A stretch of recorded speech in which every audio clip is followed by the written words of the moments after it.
Well, good morning, everyone. My name is Michael Akins, and I lead economic development and entrepreneurship initiatives at Tennessee Tech.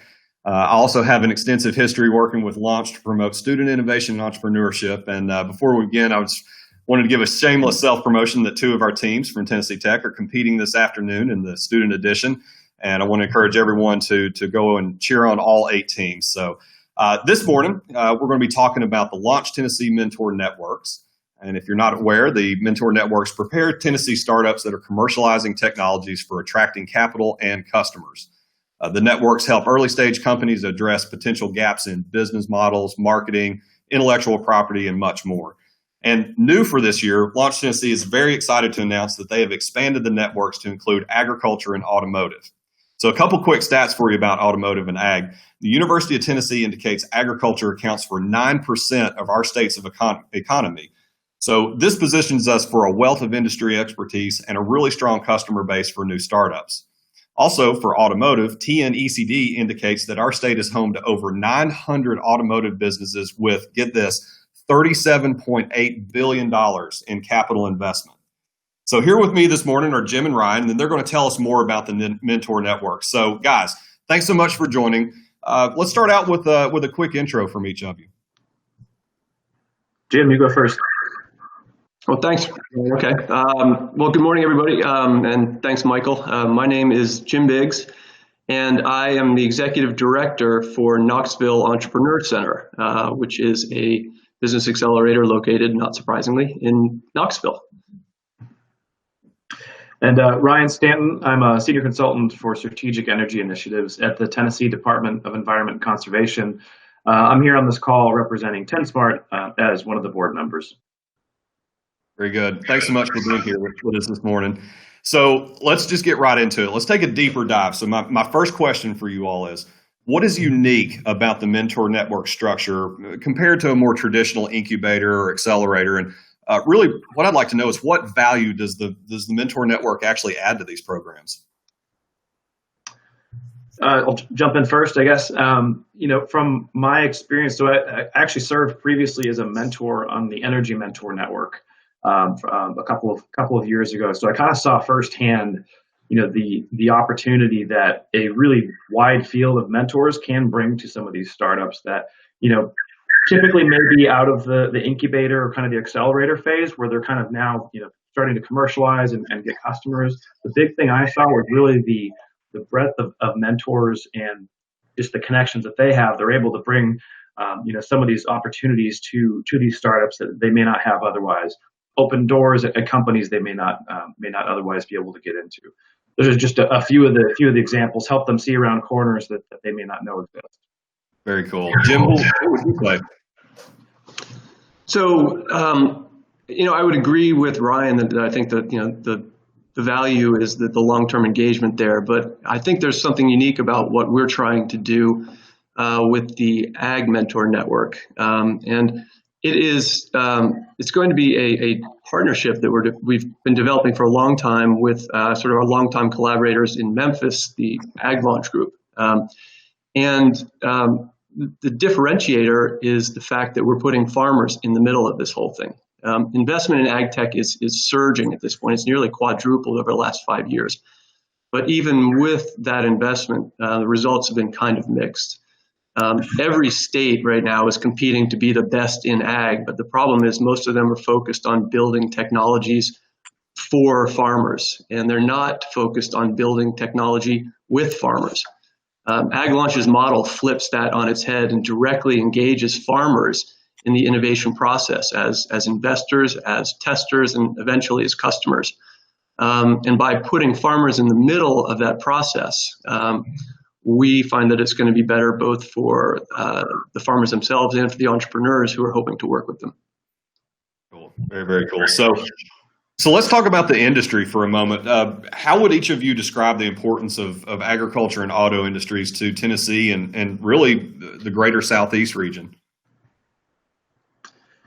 I'll jump in for automotive, and just for background, TenSmart is a statewide consortium, kind of a public-private consortium of private companies, auto OEMs, universities, state agencies, and so we see the automotive sector as as kind of a component of the overall smart mobility sector. That when we kind of speak broadly, that not just automotive, but connected and autonomous and freight efficiency.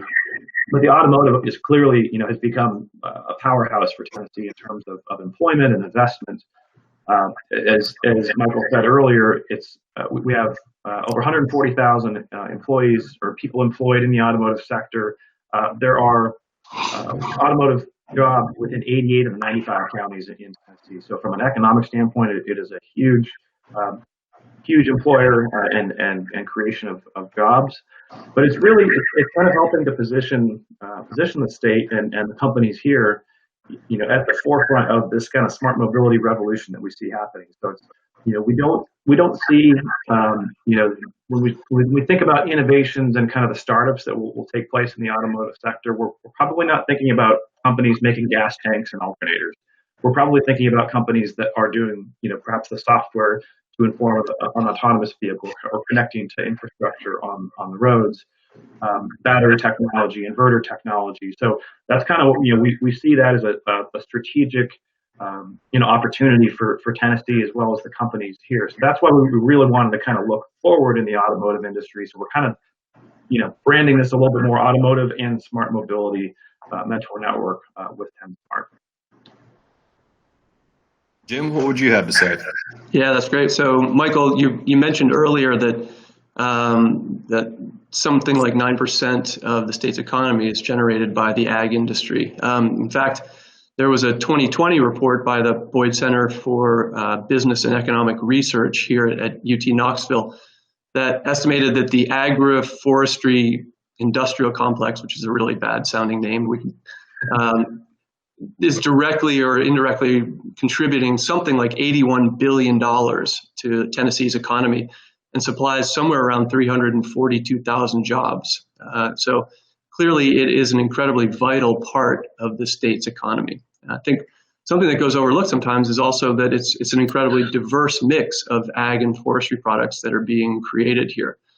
So when you combine that with the amazing research capacity that's offered by our universities and other institutions like Oak Ridge National Lab, it creates a real opportunity to ensure that agriculture continues to be a thriving source of economic growth and of innovation, here and maybe a model for other communities around the world. Well, let's touch on. I'm sorry, Ryan. Were you going to add something? Oh, go ahead. Okay. So you hit on a key word there, Jim. You said innovation. So we know that the ag and auto industries, they're really broad. Obviously, it's here in Tennessee. So tell me a little bit more about, what are some of the specific areas that are ripe for innovation in both of these industries? Go ahead, Jim. No, Ryan, you're welcome to. We got a good rhythm going here, man. Go ahead. Okay. I might have gotten ahead of myself on the previous question, but when we think about innovation within the automotive sector, we're thinking about what does the future of mobility look like, and kind of getting back to really the first principles of transportation is really the movement of people and goods, whether it happens in a traditional internal combustion vehicle or an electric vehicle or some other technology that we don't even know about that doesn't even exist yet. We want to make sure that our state is the right fertile ground for those kinds of ideas to not only start but to continue to thrive in whatever capacity that they need. And I think that's really where the mentor network model really becomes important, because again, it's not just a short 12-week accelerator program. These are mentors. These are people who want to see these entrepreneurs and these startups succeed. That, frankly, these are long-term relationships that the startups will be developing. That while they may graduate out of the mentor network program, these are connections that they're going to have indefinitely. So those, I think, really kind of form the fertile ground, as I said, for those innovative ideas of companies, so they can start here and thrive and succeed here. Yeah, I couldn't agree more on that part of it. You don't build new agriculture products in 12 weeks, right? And so that long-term relationship is critical, and I think that's true for the auto industry as well. And I think I mentioned before that Tennessee has an incredibly diverse sort of mix of agriculture and forestry related products and services that they're developing, which creates a cool opportunity on the innovation side to be working in a lot of different industries. And I think what you're seeing is sort of the application of emerging technologies that you're seeing in other fields coming into agriculture. So you may be looking at things like precision robotics, right? Whether it's the tractors or drone technology, biologicals, solutions that are spilling into conventional crop fields, and where you're looking at improving soil health, increasing yield of crops, reducing the types of synthetic pesticides that are being applied. Internet of Things, sensor technology is being widely adopted at this point and really revolutionizing how farmers interact with technology. Artificial intelligence, managing all the data that's coming off of farms is an incredibly complex task. And so, you think about the opportunity to work with something like Oak Ridge National Lab and the computational power that they have would be, pretty exceptional. And I think TTU would be the same thing. Indoor agriculture, I think you're going to see a completely different model for how things are farmed that creates a more local food chain and healthier sort of approach to the environment. Plant-based proteins, right? So there's a really broad mix of things that we can be looking at, and I think there's no reason that Tennessee can't be competitive in all of that stuff. Yeah, completely agree. So we're going to be wrapping up pretty soon here. So really like to just kind of give you all the floor. I think both of you all probably have about a minute, 90 seconds most. What are some of your all's final thoughts before we do? From the automotive standpoint, Jim kind of touched on this earlier, but building new technology, building new hardware is not like building new software necessarily. Hardware is hard. It can take a lot of capital investment, a lot of time to perfect the process. And so I think that's why we're particularly excited, from a TenSmart standpoint, to bring our membership to bear, bring the network and all the resources that we have, because we do kind of pride ourselves on the diversity of our membership in the different segments, automotive industry to transportation consultants and everything in between. We kind of believe we have this true diverse network that's going to be required, as well as the front door, so to speak, to some of these larger companies that may be looking for these types of innovative technologies and ideas. So we're really excited about the program. Like I said, seeing the success on the Energy Mentor Network side, and really excited to be able to expand that into the automotive sector. Jim, 90 seconds. KEC is currently one of the 9 Launch Tennessee network partners. We've been serving 16 counties here in East Tennessee since about 2013.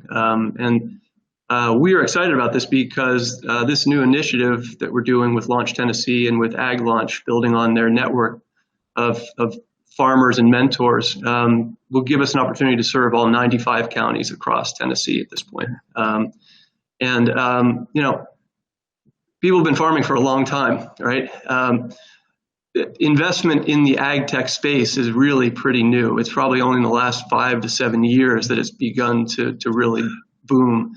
And I think that positions us to be leaders in this field and to showcase what Tennessee innovators are capable of as they work with farmers to develop the next generation of farm technologies. Guys, thanks so much. We've come to time, but this has been awesome. I really want to thank you all very much for joining the panel this morning, and also big congratulations to Launch Tennessee for expanding out into the ag and automotive. Really excited to see what comes of it. Thanks for having us. Appreciate it. All right. Thanks, y'all.